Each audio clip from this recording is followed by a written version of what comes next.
여러분들의 기도와 수고와 섬김으로 2회 목회자 세미나를 은혜 가운데 무사히 마쳤습니다. 이번 목회자 세미나에 어떻게 오시게 되었는가 설문조사를 했습니다. 동료 목회자의 소개로 혹은 우리들 교회 성도들의 소개가 많았습니다. 교회도 처음에 학교에서 하니 간판을 못 달고 부흥회를 못하니 지역의 우리들 교회를 알릴 방법이 없었습니다. 그런데 성도 여러분들의 입소문과 이 관계 전도로 인해 아무것도 없는 우리들 교회를 이렇게 부흥시켜 주셨습니다. 목회자 세미나도 마찬가지였습니다. 성도 여러분들의 간절한 소개로 또 1회 때 참석했던 목사님들의 소개로 오게 되었다는 분들이 압도적으로 많았습니다. 특히 우리들 교회 사역자분들도 소개를 열심히 하셨더라고요. 그러니까 모두가 참 간절하고 열심히 있으신 것 같아요. 광고 보고 오신 분들은 참 소수였습니다. 교회는 정말 광고하는 것이 아니라는 것을 다시금 느꼈습니다. 근데 이번에 은혜를 받으신 분들 중에는 우리들 교회를 이 목회자 세미나를 소개해 주신 이런 분들이 얼마나 감사하겠어요. 이런 분, 여러분은 신앙생활하면서 힘들 때 특별히 감사할 수 없는 환경과 절망적인 상황에서 내가 믿는 예수님이 어떤 분이신지 잘 전해준 사람이 있습니까? 그 사람 때문에 예수님에 대해 많이 알게 되고 내 인생에 예수님이 크게 자리매김을 한 경험이 있는 분들은 이제 이런 질문을 갖게 됩니다. 저 사람은 예수 만났나 봐. 어떻게 저렇게 예수님을 잘 소개할 수가 있지? 저 사람은 어떤 사람일까? 궁금해합니다. 하다못해 날마다 큐티하는 여자 책을 보면서도 도대체 그 목사는 어떤 사람일까 궁금해서 오신 분 계시죠? 예, 바로 하나님과 우리 사이의 중재자가 예수 그리스도입니다. 내가 하나님을 잘 알도록 소개해 준 분이 예수 그리스도이십니다. 오늘은 예수 그리스도에 대해 살펴보기로 하겠습니다. 첫째로 보이지 아니하는 하나님의 형상이십니다. 15절입니다. 그는 보이지 아니하는 하나님의 형상이시오 모든 피조물보다 먼저 나신 이시니 흑암의 권세에서 건져내사 사랑의 아들의 나라로 옮기셨는데 그 아들 안에서 죄 사함을 얻었다고 했습니다. 오늘 본문에서는 이 아들이 얼마나 대단한 분이기에 죄 사함의 은혜를 주시는가를 설명합니다. 먼저 그는 보이지 아니하는 하나님의 형상이요. 하나님의 형상이라는 것은 모방이라기보다 원형적 표현 그 자체를 말합니다. 하나님은 영이시기에 인간은 하나님을 볼 수도 감각으로 느낄 수도 없습니다. 인간적인 지식이나 추론으로 하나님의 존재를 파악하려고 할 때 미신이나 이단 사상이 나오는 것입니다. 칼빈은 그리스도를 떠나서 하나님을 파악하고 설명하려는 모든 시도를 우상이라고 못 박았습니다. 바로 그것입니다. 본래 하나님을 본 사람이 없으되 아버지 품속에 있는 독생하신 하나님이 나타내셨느니라. 요한복음 1장 18절 말씀입니다. 하나님은 그리스도를 통하여 인간들에게 하나님을 나타내셨습니다. 태초에 말씀이 계시니라. 이 말씀이 하나님과 함께 계셨으니 이 말씀은 곧 하나님이시라. 요한복음 1장 1절 말씀입니다. 그리스도는 말씀이기에 말씀 속에 하나님의 형상이 있습니다. 그리스도는 모든 피조물보다 오늘 먼저 나신이라고 했어요. 초기 기독교 때 이단으로 판정받은 아리우스는 이것을 보고 예수님이 피조물이라고 주장했습니다. 그러나 먼저 나신이라는 것은 최초로 피조되었다는 시간적 순서의 의미가 아닙니다. 피조물의 첫째라는 뜻이 아니라 모든 피조물이 존재하게 된 것은 그리스도로 말미암는다는 의미입니다. 메시아적 호칭입니다. 신앙생활 하는데도 하나님과 그 아들이신 그리스도를 별개로 생각하는 사람이 얼마나 많은지 모릅니다. 하나님을 믿는데 모두 각자 다른 하나님을 믿습니다. 이슬람도 하나님을 믿고 이단도 하나님을 믿고 여호와의 증인도 하나님을 믿고 우리 기독교인들도 하나님을 믿습니다. 근데 기독교 안에서도 믿는 하나님이 또 다릅니다. 참 이것이 참 설명이 안 되는 부분이라고 생각해요. 그래서 예수를 잘 믿는 우리 기독교인들은 절대로 나는 하나님 믿는다 이런 얘기를 안 합니다. 난 꼭 예수님 믿는다. 당신 예수님 믿습니까? 이러지 하나님 믿습니까? 사실 그 얘기는 우리가 죄사함을 경험한 사람은 이제 그런 얘기를 안 씁니다. 동전이나 지폐에 그려진 초상이나 어떤 형상을 의미하는 단어로서 헬라어로 에이콘이라는 단어가 있습니다. 이제 우리가 컴퓨터 바탕 화면에 아이콘이 뜨는데 내가 원하는 프로그램의 아이콘을 클릭하면 우리가 보고 싶어하는 것의 실체가 드러납니다. 그런 것처럼 그리스도는 보이지 않는 하나님의 형상을 보여줍니다. 그리스도는 이제 우리의 맏형님이나 마찬가지이기 때문에 우리를 따닥 클릭하면 예수 그리스도의 형상이 나타나야 합니다. 우리는 하나님의 아이콘입니다.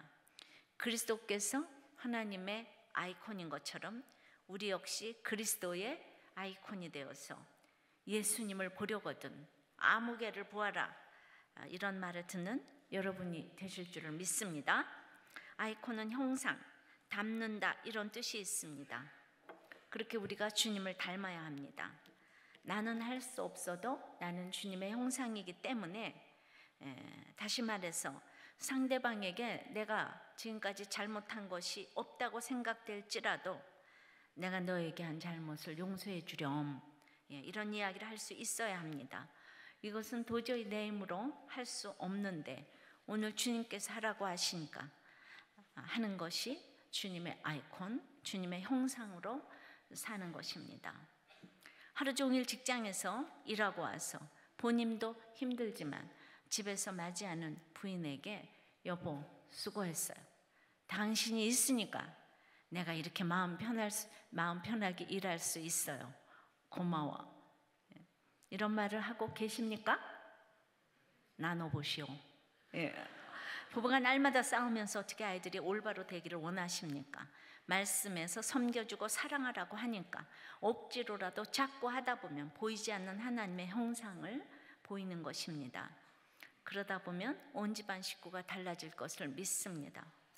보이지 않는 하나님의 형상을 내가 보인다는 책임감을 가지고 억지로라도 연습하는 것이 필요합니다. 육체 연습은 약간의 유익이 있지만 경건은 범사에 유익하다고 했습니다. 초등학교 1학년인 우리 둘째 손녀 상원이가 자기 반 아이들이 투표해서 착한 어린이 그 투표에서 여자 1위로 뽑혔답니다. 공부 잘하는 것보다 굉장히 좋은 거 아니에요?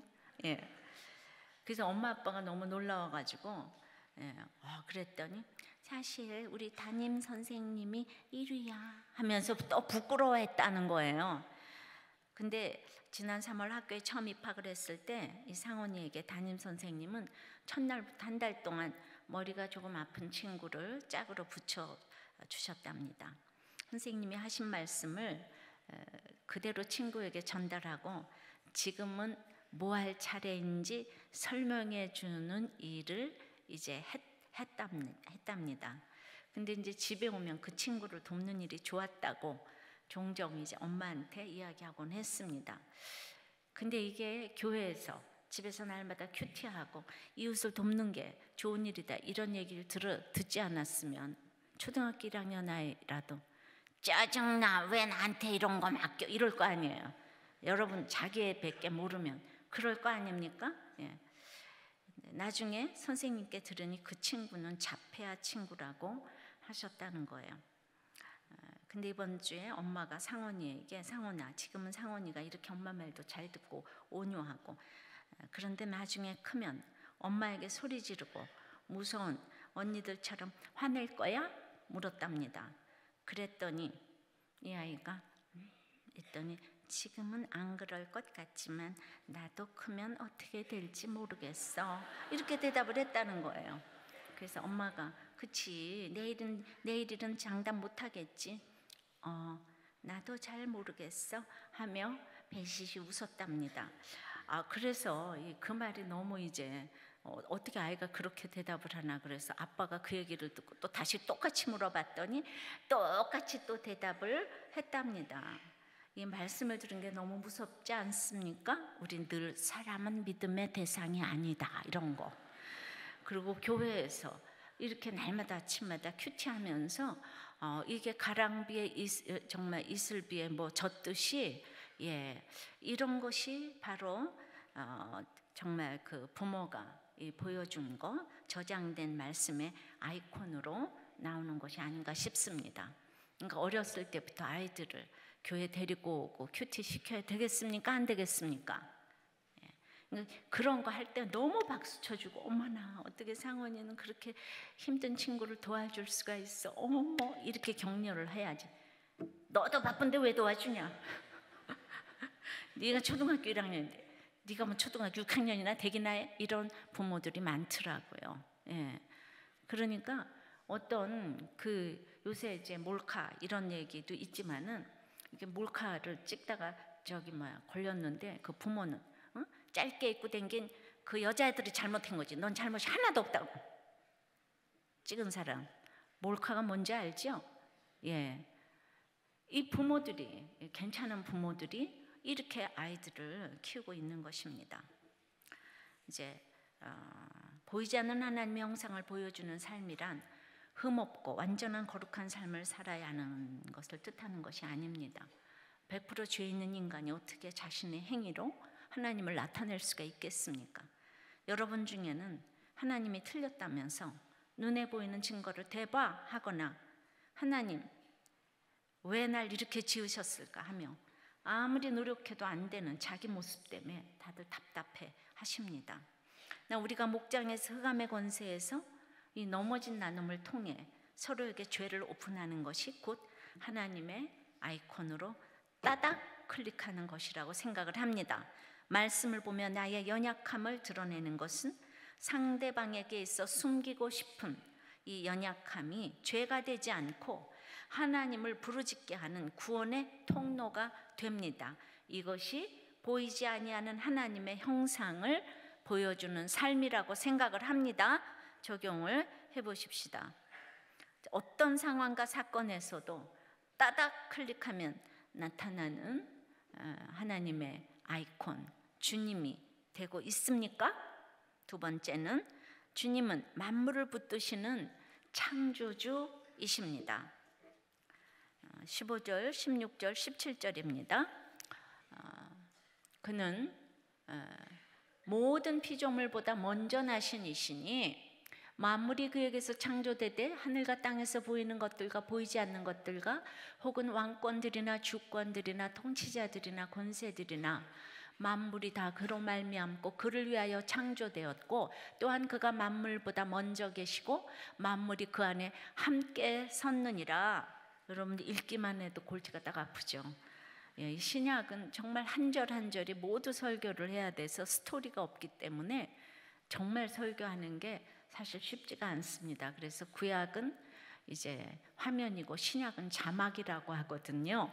근데 정말 우리가 재미있는 사무엘을 하를 읽고 골로새서를 읽으려니까 여러분들 지금 골치가 따닥 아픕니다. 제가 알아요. 재미없습니까? 뭐 별로 대답이 없네요. 자, 첫 번째 단락에서 잠시 설명했지만 잘못 해석하면 그리스도가 창조물의 일부라고 생각할 수 있는데 그래서 문맥이 중요합니다. 모든 창조물보다 먼저 나신 자에 대한 설명을 이제 이렇게 16절에서 하고 있습니다. 여기서 창조하다가 두 번 사용됐는데 하나는 부정과거형으로 단번에 가장 완벽하게 창조하셨다 이 뜻이 있고 뒤에 창조하다는 미완료형으로 피조물 가운데 계속 창조가 계속되고 있다는 거. 그래서 우리가 이미 구원이 이루어졌지만 아직 이루어지지 않은 부분 때문에 계속 우리가 성화돼 간다는 거, 이게 똑같은 말이겠습니다. 바울은 만물이 그리스도에게 창조되었고, 이건 창조의 범위를 말합니다. 그리스도로 말미암았으며, 이건 창조의 방식입니다. 그리스도를 위해 창조되었다고 창조의 목적을 지금 정확하게 언급을 하고 있습니다. 그리고 17절에 만물이 그리스도 안에 함께 섰다고 했습니다. 이것은 영어 성경에서 hold together로 번역을 했어요. 그러니까 붙들고 있다, 이제 붙들고 있다, 이런 뜻으로 번역을 했어요. 우선 현재 완료형으로 기록된 것은 만물을 이미 붙들고 계신 그리스도께서 지금도 계속 만물을 붙들고 계시다는 뜻입니다. 그래서 이것을 히브리서 1장 3절에서는 이렇게 설명을 합니다. 이는 하나님의 영광의 강체시요 그 본체의 형상이시라 그의 능력의 말씀으로, 본체의 형상이신 그의 능력의 말씀으로 만물을 붙드시며 죄를 정결하게 하는 일을 하시고 높은 곳에 계신 지극히 크신 이의 우편에 앉으셨느니라.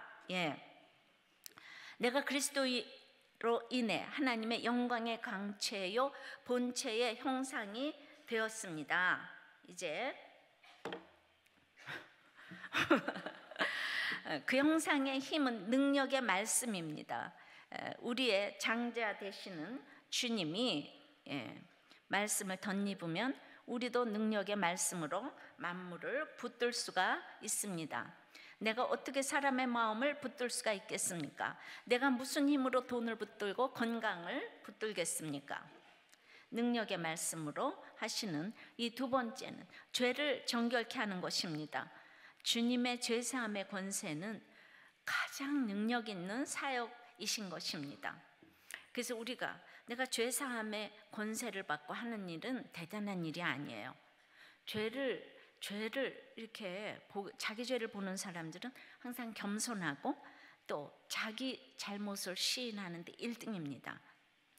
그래서 자기 죄를 늘 보고 제가 잘못했습니다, 제가 용서를 구할게요, 이렇게 말하는 사람이 다른 사람의 마음도 붙들 수가 있습니다. 내가 먼저 잘못을 시인하면 남들이 무시하는 것이 아니라 나를 높은 곳에 계신 위엄의 우편에 오늘 앉히신다고 했어요. 제가 시집살이 하면서 어머니 마음을 붙들고 싶어서 네네네네 했지만은 이거는 아마도 제 성품 같아요. 그렇게 비유만 맞춘다고 붙드는 게 아니라 무시만 당했습니다. 전에는 제가 늘 하는 얘기지만은 연애 한번 못 해본 게 무슨 자랑인 줄 알았는데 제가 사실 마음을 붙들지 못했기 때문에 연애도 못했던 것 같습니다. 근데 그때는 능력의 말씀은 당연히 없었지만은 이 속으로 교만이 하늘을 찔러서 못 붙들었던 것 같아요. 그렇게 사람 마음 하나 붙들지 못하던 저도 구원받은 후에는 만물을 붙드는 인생이 되었습니다. 그렇게 내가 붙들려고 노력하지 않아도 매일 말씀을 통해서 내 죄를 보고 오다 보니까 저절로 그렇게 되었습니다. 옛날에 큐티몸에 오시는 분들, 지금은 우리들 교회 성도 여러분들의 마음을 붙들게 하셨다고 생각합니다. 아멘입니까? 이혼하려는 사람들의 마음을 붙들어서 가정을 살리고 예수를 모르는 자들의 마음을 붙들어서 주님을 영접하게 했으니 그야말로 만물을 붙드는 능력의 말씀 아니겠습니까? 또한 만물을 가장 적절한 자리에 두시고 그들의 관계에 질서를 부여하셔서 운행의 전반을 주장하고 계십니다. 만물이 그에 의해 유지됩니다. 어마어마한 우주를, 자전과 공전을 주관하시는 하나님이 1초라도 붙들고 계시지 않는다면, hold together 하지 않는다면 생각만 해도 끔찍한 일입니다. 그래서 10절 12절에 또 주여 태초에 주께서 땅에 기초를 두셨으며 하늘도 주의 손으로 지으신 바라. 계속해서 그것들은 멸망할 것이나 오직 주는 영존할 것이요 그것들은 다 옷과 같이 낡아지리니 의복처럼 갈아입을 것이요 그것들은 옷과 같이 변할 것이나 주는 여자나여 연대가 다음이 없으리라 하였으나, 그러니까 땅의 기초도 주님이고 하늘을 지으신 분도 주의 손인데, 이제 나사의 우주과학자도 하나님을 알면 연구가 쉬워진다고 해요. 일생을 연구해서 별 하나 연구해서 박사가 되었는데, 연구를 하고 보니까 그런 별이 수억만 개 있고 수조 개가 있으니까 저절로 주님을 믿을 수밖에 없다는 거예요. 90% 이상이 크리스찬이 된다는 거예요. 연구를 하고 크리스찬이 된답니다. 그 하늘도 땅도 그런데 주님이 붙들지 않으면 다 멸망할 것이라고 얘기를 하는 거예요. 욥기 26장 7절에 보면 그는 북쪽을 허공에 펴시며 땅을 아무것도 없는 곳에 매다시며, 이렇게 아무것도 없는 곳에 하나님께서 땅을 매달고 북쪽을 허공에 펴시고, 이게 너무 이게 생각해 보세요. 이게 하나님이 아니면 이 공간에 지구를 이렇게 붙들고 계시다고요. 매달았다고요. 근데 주님이 딱 놓으면은 금세 우주도 없어진다고요. 그렇다면 내가 지금 집착하는 것들이 얼마나 허공에 매달려 있다는 것을 아십니까? 그리고 옷과 같이 낡아집니다. 우리가 소망하는 것들은 다 썩어질 일시적인 것들입니다. 우주도 무너지는데 우리의 옷과 이 모든 것들이 썩어질 것이 아니겠습니까? 피조물의 회복은 재창조라고 했습니다. 옷이 낡아야 갈아입는 것처럼 인생은 옷과 같이 변하지만 주님으로 갈아입으면 다시 갈아입을 필요가 없습니다. 낡아지고 변하는 이 세상에서 안 변하는 옷은 예수님밖에 없습니다. 불신 결혼하지 말라는 것이 예수 없으면 다 변하기 때문입니다. 그래도 예수가 있으면 어려운 일이 왔을 때 알게 됩니다. 어려운 일이 오기 전에는 믿는다는 것이 얼마나 귀중한지 모릅니다. 어린아이 같아서 모릅니다. 그럼에도 우리가 부모를 보는 것은 알코올 중독자 밑에서 자라고 딸이 가출하고 난리를 쳐도 거기 기도하는 아버지가 엄마가 있었다면 이제 결국은 이 말이 통하는 한 사람이 있어서 살려낼 수가 있게 되는 것을 많이 보게 됩니다. 하나님 없이 누가 인생이 100% 죄인이다 이 생각을 하겠습니까? 불신결혼하면 인생이 절단이 납니다. 적어도 불신결혼하지 않으려고 애를 썼다면 남편이 돈을 못 벌고 어쩌고 해도 하나님께서 최선의 결과로 인도해 주신다고 믿습니다. 불신결혼하지 말라고 해서 믿는 사람하고 했더니 이 모양이냐? 그럴 수 있죠. 그럼에도 서로 죄사함의 권세를 힘입고 결혼했다면 별 인생 없는 줄 알고 이혼하려고 하지 않습니다. 오늘 간증한 우리 태희 집사가 15년 됐어요. 결혼한 지. 아직도 아기인데. 그러나 남편이 이 전문학교에서 또 4년제 대학교 가고 군대 갔다 오고 돈을 벌어본 일이 없어요. 그러니 얼마나 무시가 되겠습니까? 그러나 지금 15년 동안 아무리 지금 어렵고 힘든 일이 있어도 단 한 번도 이혼이라는 얘기를 들어본 일이 없어요. 이게 우리들 교회 저력입니다. 서로 자기 죄를 보고 예수님을 진짜 믿었기 때문에 우리들 교회 청년들의 결혼 조건 오직 하나님 만났어? 하나님 만났어? 이겁니다. 정말 이게 가장 중요한 결혼의 조건이에요. 그렇기 때문에 단 한 커플도 이혼을 안 한 거예요. 조건으로 결혼을 하는 것이 아닙니다. 불신결혼 안 하기 위해 기도하고 결혼했다면 하나님은 그 과정을 보십니다. 그러기 위해서 믿음의 부모가 필요한 겁니다. 안 믿는 사람은 조금만 힘들어도 또 사업하다 망했다고 하면 당장 이혼해 이럽니다. 그런데 믿는 사람은 망했다고 하면 어머 하나님이 부르시는구나 할렐루야 이렇게 나오는 거죠. 백수가 되었다면 어머나 말씀이 들리겠네 이러고, 남편이 바람 폈다 그러고 어머나 너 교만한 거 좀 보라고, 이렇게 예수가 있으면 이때는 이때다 이런 처방을 누가 하겠습니까? 변하지 않는 옷은 예수님밖에 없습니다. 리즈 테일러가 신랑을 7번이나 갈아입었지만 만족을 못합니다. 그래서 제 가정자문록 보석상자에 보면은 돈과 체면을 움켜쥐어도 주님이 떠나시면 최대의 불행이고, 가난과 폭력으로 힘들어도 주님을 붙잡으면 최대의 행복입니다. 그러므로 오늘 사나운 폭력과 술과 음란으로 고통당하고 괴로워하는 우리에게도 소망이 있습니다. 5월 22일자 말씀입니다. 날마다 이렇게 한 말씀 붙잡고 여러분들이 가정을 지켜내시기를 바랍니다. 주님과 함께 홀드 투게더. 정말 만물을 붙드시는 주님이신 줄을 믿습니다. 적용해 보세요. 만물을 붙들고 죄를 정결케 하시는 능력의 말씀을 체험하고 있습니까? 말씀이 아닌 내 지식과 물질과 감정으로 남편과 자식의 마음을 붙들려고 애쓰지는 않습니까? 이번 주 묵장 보고서입니다. 남편이 3년 전에 감옥 가는 사건이 왔다. 근데 감옥을 가니 그 전에 남편의 바람의 사건은 아무것도 아닌 것이었다.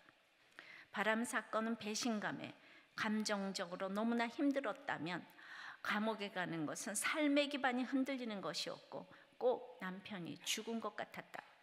내가 얼마나 믿음이 없는지, 남편을 의지하고 살고 있었는지, 그리고 남편의 죄된 생활에 둔감했는지, 외면했는지, 얼마나 애통하지 못했는지, 나의 이기적이고 정말 구원의 사랑 없음의 바닥이 다 드러났다. 받지 말아야 하는 돈, 남편도 책임지게 된 회사 빚으로 시달릴 게 두려워 위장 이혼하라는 세상 사람들의 말들, 이사, 남은 땅을 친척 이름으로 명의 변경하라는 남편의 말들, 또 아들의 탈선 문제 등 여기서 내가 한 것이 아무것도 없다. 나로서는 두렵고 할 수 없는 적용을 공동체의 도움으로 억지로 하고 왔다.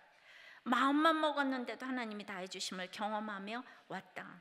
때문에 날마다 말씀에 의지할 수밖에 없었다. 너무나 큰 은혜를 입었고 이 공동체를 통한 사명의 말씀이 나를 끌고 감을 느낀다. 아멘.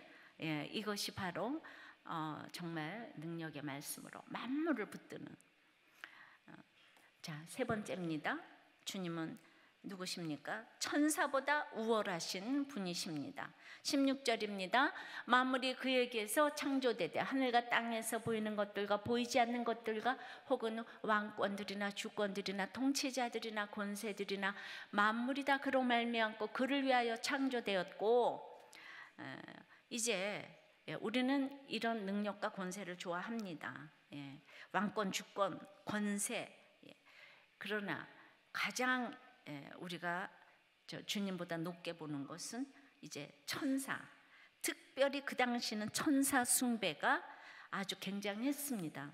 왜냐하면 우리는 이제 겉으로 보이는 이런 대단한 것들에 대해서 이렇게 이제 외모로 보는 것들을 내려놓지 못하기 때문입니다.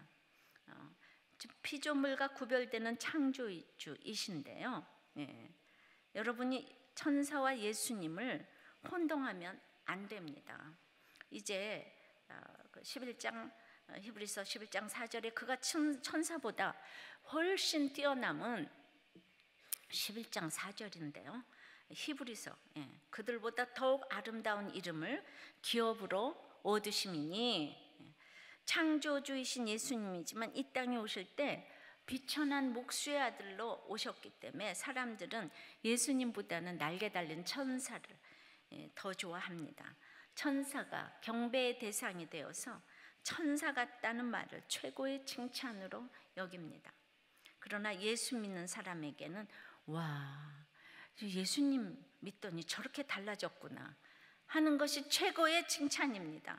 천사 같다는 말은 결코 칭찬이 아닙니다. 우리는 너무도 쉽게 비슷한 능력자처럼 보이는 천사와 예수님을 혼동하고 맙니다. 권세도 있고 교양과 지식을 갖추고 도덕적으로도 선한 그야말로 천사 같은 사람을 예수님보다 더 의지하게 된다는 말입니다. 그래서 가정과 교회의 문제도 그런 사람을 찾아가서 맡기고 싶고, 배우자를 골라도 그런 사람을 고르고 싶어 합니다. 예수님만이 가장 아름다운 이름이라는 것을 모르기 때문입니다. 여러분들 옆에 교회 다니는 사람들에게 딱 물어보세요. 누구를 가장 존경합니까? 딱 물어보세요. 슈바이처가 마지막 예수님을 부인하고 갔는데도 슈바이처를 존경한다는 사람이 21세기의 성자 슈바이처 얼마나 많은지 모릅니다. 비슷해 보이는 능력자 천사와 예수님을 분별하는 것이 아주 어렵습니다. 이런 얘기만 해도 저는 모든 사람들에게 지탄을 받습니다. 예. 그래서 이단에 빠지는 사람들도 많습니다. 무엇이 옳다 그르더라 나를 따지면서 스스로 분별하려고 하기보다는 성령님의 도우심을 구해야 되겠습니다. 그래서 그 히브리서 1장 5절에서부터 7절까지 하나님께서 어느 때에 천사 중 누구에게 너는 내 아들이라 오늘 내가 너를 낳았다 하셨으며 또다시 나는 그에게 아버지가 되고 그는 내게 아들이 되리라 하셨느냐. 또 그가 맏아들을 이끌어 세상에 다시 들어오게 하실 때 하나님의 모든 천사들은 그에게 경배할지어다 말씀하시며 또 천사들에 관하여는 그는 그의 천사들을 바람으로 그의 사역자들을 불꽃으로 삼으시느니라 하셨으되. 그러니까 우리가 너무 쉽게 미혹되기 때문에 하나님께서 언제 천사 보고 아들이라고 하더냐 호통을 치고 있습니다. 천사는 예수님을 경배해야 할 신분이고 바람으로 불꽃으로 부를 수 있는 도구일 뿐이라는 거예요. 바람과 불꽃은 자유의지가 없는 도구일 뿐이지만 우리에게는 자유의지를 허락하셨어요.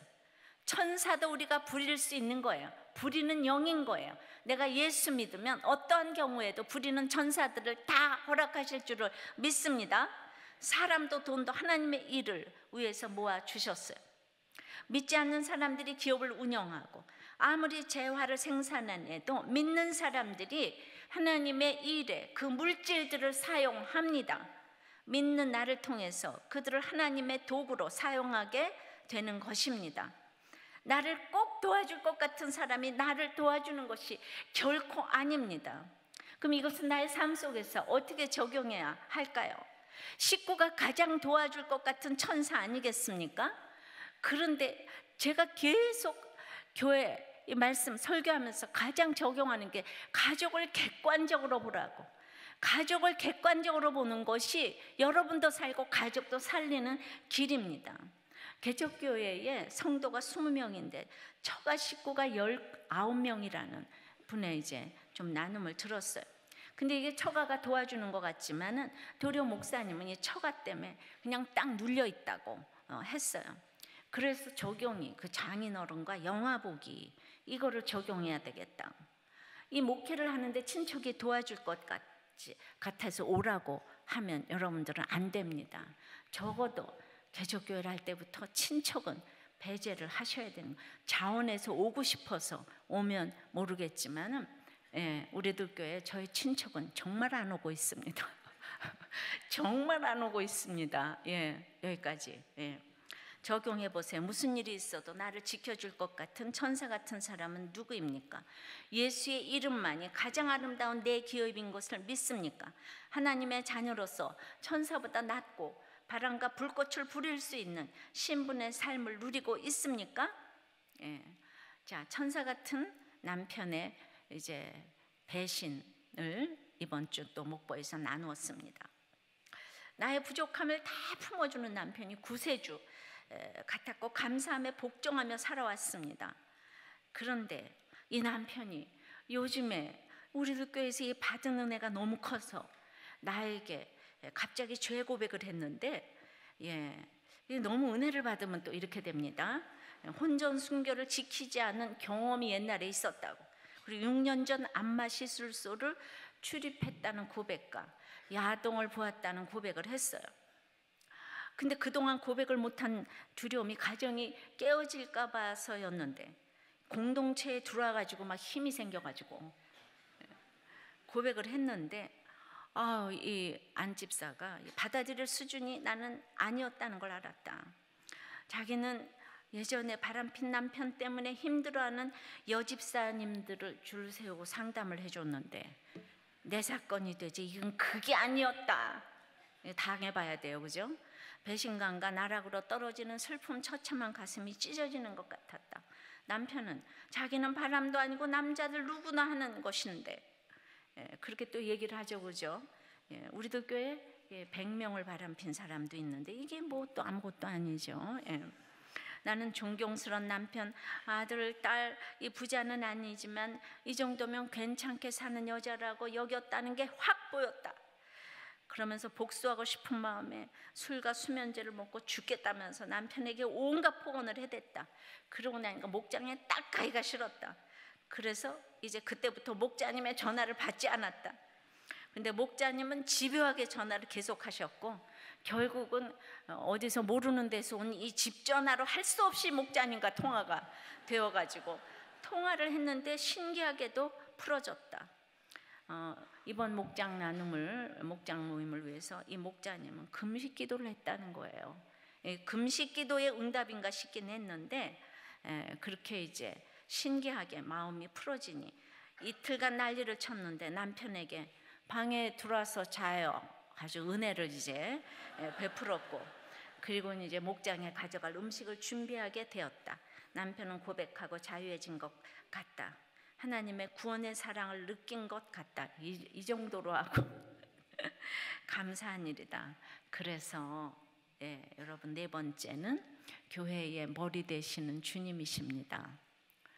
자, 남편이 천사 같아도 예수님을 만나서 이렇게 고백해 주시는 게 가장 감사한 거지. 나의 착함으로 그냥 가다가 우리가 삼천포로 빠질 수가 있습니다. 18절서부터입니다. 그는 몸인 교회의 머리시라. 그가 근본이시여 죽은 자들 가운데서 먼저 나신 이시니 이는 친히 만물의 으뜸이 되려 하시며 아버지께서는 모든 충만으로 예수 안에 거하게 하시고 그의 십자가의 피로 화평을 이루사 만물 곧 땅에 있는 것들이나 하늘에 있는 것들이 그로 말미암아 자기와 화목하게 되기를 기뻐하심이라. 바울은 이제 보이지 않는 하나님의 형상이시고 천사보다 우월하신 주님이지만 우리를 통해 일하시기를 기뻐하시기에 교회에 대해서 말씀을 하십니다. 교회 얘기가 왜 이렇게 나오나요? 골로새 교회의 이 잘못된 영지주의, 신비주의가 다 들어왔기 때문에 계속 교회의 머리는 예수 그리스도 주님이라고 하는 거예요. 천사가 아니라는 거예요. 돈이 아니라는 거예요. 권력이 아니라는 거예요. 도덕이 아니고 철학이 아니라는 거예요. 교회의 머리는 주님이라는 거예요. 예수 그리스도라는 거예요. 그리스도가 교회의 머리 되신다는 것은 각 지체인 성도가 그리스도를 통해 연합되고 거룩하게 유지된다는 의미입니다. 이 일을 위해 높고 높은 보좌에서 낮고 낮은 몸으로 이 땅에 오셔서 십자가에서 피 흘려 죽으심으로 하나님과 죄인 사이에 막힌 담을 허무셨다는 거죠. 그리고 사망 권세를 뚫고 부활하셨기 때문에 이 부활의 첫 열매가 되셔서 이제 이 교회의 이제 머리가 되신 것은 그러므로 이런 그리스도의 화목 사역으로 인한 것이라는 거죠. 부활을 소망하는 모든 성도의 대표가 되셨다는 거예요. 그리고 계속적으로 성도와 하나님 사이에서 중보하시며 하나님께 나가도록 길을 여셨어요. 오직 그리스도 안에서 온전한 충만을 누리게 하셨습니다. 왜냐하면 그 으뜸의 근거가 바로 충만입니다. 무엇인가 가득 차 있을 때 우리는 바랄 것이 더 없어요.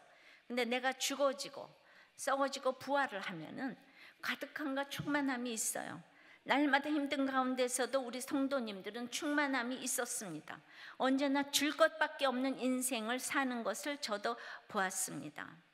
하나님의 자녀로서 누가 하라는 소리 안 해도 아침부터 전도하고 양육하고 그랬습니다. 제가 부교육자나 전도사로 있었다면 다른 사역자들이 저를 비호했을 것 같습니다. 왜냐하면 제가 평신도 때 방학도 없이 큐티 모임을 했거든요. 근데 집사가 하니까 미움을 안 받았을 것 같아요. 근데 저 닮은 여러분들이 여기에 쫙 있습니다. 이렇게 온 교회가 열심을 냅니다. 즐거움의 기름을 부어서 어딜 가나 학교에서 회사에서 동료들보다 승하게 하시는 것을 믿습니다. 예수 그리스도가 누구이신가를 확실히 알기에 이 일이 가능합니다. 누구 때문에 일을 하는 것이 아닙니다. 누가 알아줘서 일을 한다면 제가 10,000명을 어떻게 한 명 한 명 알아드리겠습니까? 그런데 예수 그리스도가 누구신지를 정확하게 모르면 아직도 사람의 인정이 너무 필요하고 그것이 없으면 아무도 안 알아주면 하다가 다 그칩니다. 가버립니다. 그런데 우리들 교회 제가 알아주지 않아도 너무 제가 3년 만에 만나는 분도 있고 그래요. 저는 정말 어쩔 수 없이 말씀과 기도에 전무하기 때문에 우리들 교회는 정말 예수 그리스도가 누구신지를 아는 분들이 너무 많기에 그냥 다들 저 좋아서 합니다. 목사 때문에 하는 게 아니고 그냥 저 좋아서 해요. 그렇죠? 구원의 일을 합니다. 십자가의 피로 화목케 합니다. 이것이 기적입니다. 이것이 교회의 사명인 것입니다. 이제 여러분들이 이 일을 같이 맡았습니다. 우리들 교회를 보여주는 일에 모든 성도들이 기도로, 또 이 상처의 나눔으로, 목장 나눔으로, 또 사역자들은 섬김으로 각 지체가 유기적으로 연합하고 가장 우리의 머리 되시는 분이 주님이라고 이제 고백을 하면서 갑니다. 발가락에 발톱 역할도 있고 내장 속에 맹장 역할도 있어요. 그렇지만 눈에 보이는 얼굴 역할도 있어요. 근데 거기 하나라도 없으면 안 됩니다. 이제 천국 갈 때 발톱만 버리고 가지 않습니다. 절대로 내장 버리고 가지 않습니다. 머리끝부터 발끝까지 하나도 남김없이 그대로 갑니다. 할렐루야. 그러니까 좋은 지체, 나쁜 지체가 없습니다.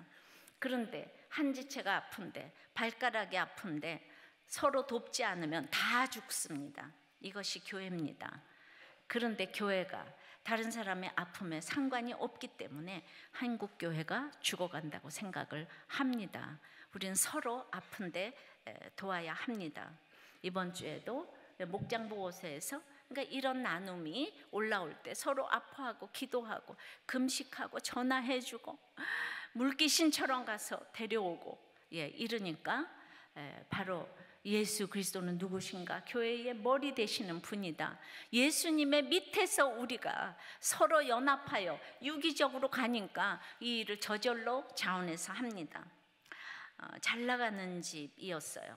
근데 이 자녀가 초등학교 때 학교에서 친구에게 김치를 던지고 야동을 보고 친구들에게도 야동 사이트를 가르쳐주고 하는 과정에서 어떤 아이의 엄마가 자기 딸에게 이건 언어 성추행을 했다고 고소를 하겠다고 연락이 왔다는 거예요. 근데 성문제는 학교에서도 감당을 못하고 경찰서에서 해결을 한다는 연락을 듣고 앞이 깜깜했어요. 깜깜했답니다. 도덕적으로 자란 나는 성문제라는 말만 들어도 죽을 것 같았다고. 그랬는데 이때를 위해서 한 2년 동안 전도를 해놓은 우리 교회 성도가 있는 거예요. 너무 힘드니까 이제 전화를 했더니만 정신과에 가는 게 문제가 아니고 언니가 바뀌어야 돼요. 이렇게 처방을 하고 그래서 나는 정말 속썩이는 아이만 교회를 보내려고 하다가 사건이 터지고 나서 제가 하나님 앞에 나오게 되었습니다. 세상적으로 잘 나가는 사람 이런 얘기 아무 데서도 오픈 안 합니다. 그러나 이렇게 이번 주에 오픈을 했습니다. 또한 집사님은 내가 잘못한 것은 모르고 남편이 증권에서 집과 땅과 모든 걸 날렸으니 맨날 남편 미워하고 원망했어요. 근데 신앙생활 오랫동안 했는데 물질만 쫓아다닌 죄가 보여서 내 삶의 결론임을 봅니다.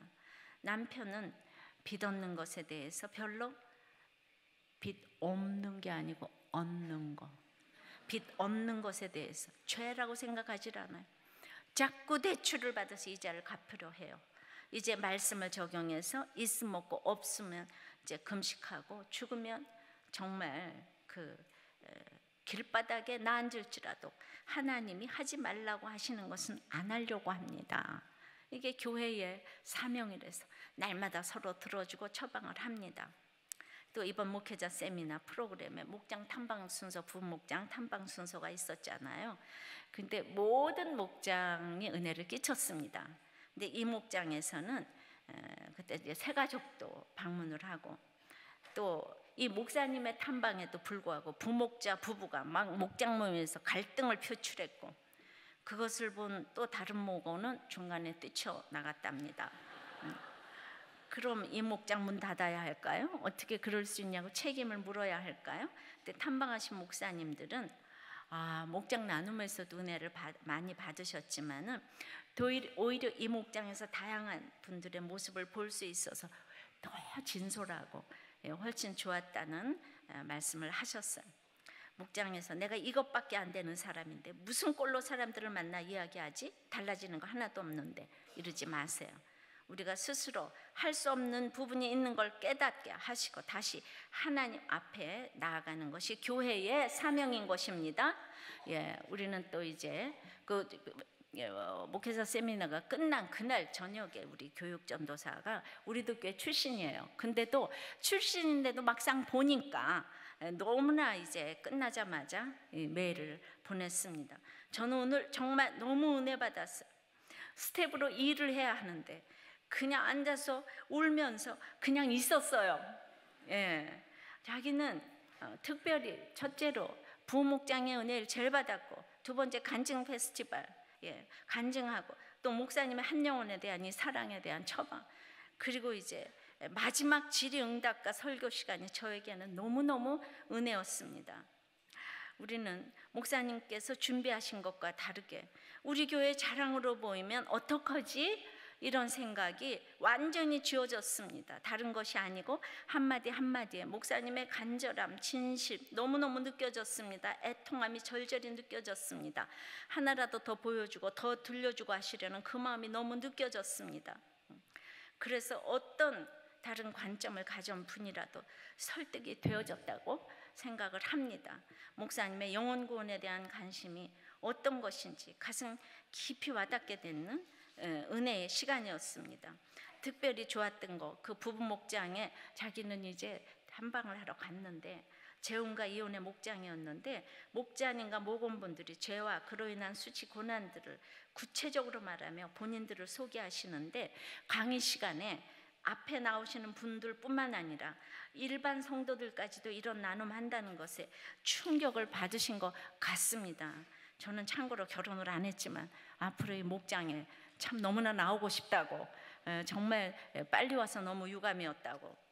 자, 그래서 목자가 이제 먼저 망가지는 제 고백을 하면은 다른 목원들이 자기의 것을 고백하고 드러내듯이 우리 교회가 먼저 망가져서 오픈을 하니 교회 자체가 목자가 되어 다른 교회들이 살아나는 것을 느끼게 되었습니다.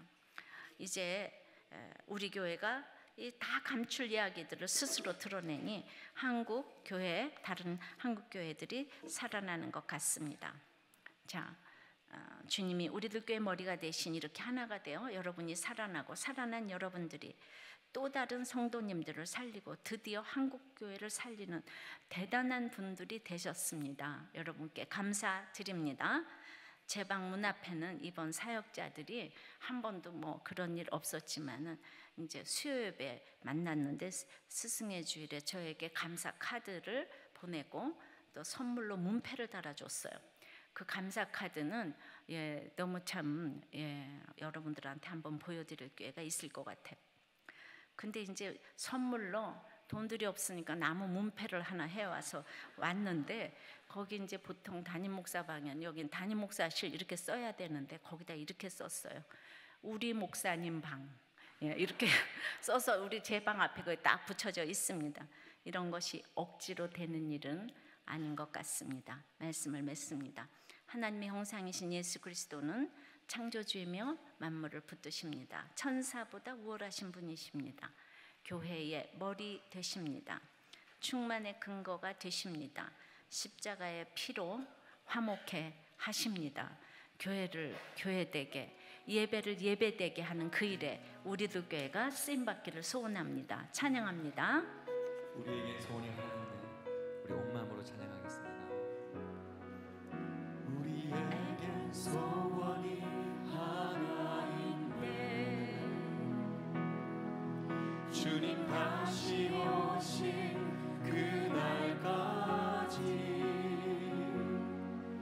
우리 가슴에 새긴 주의 십자가 사랑, 나의 교회를 사랑케 하네. 주의 교회를 향한 우리 마음, 희생과 포기와 가난과 고난, 하늘며 죽음조차 우릴 막을 수 없네. 우리 교회는 이 땅의 희망. 교회를 교회되게, 예배를 예배되게, 우릴 사용하소서. 진정한 부흥의 날 오늘 임하도록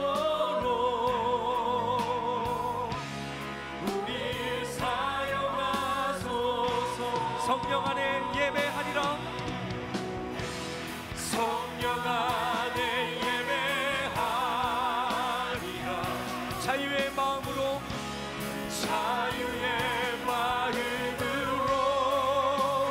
사랑으로 사역하리라. 사랑으로 사역하. 교회는 생명이니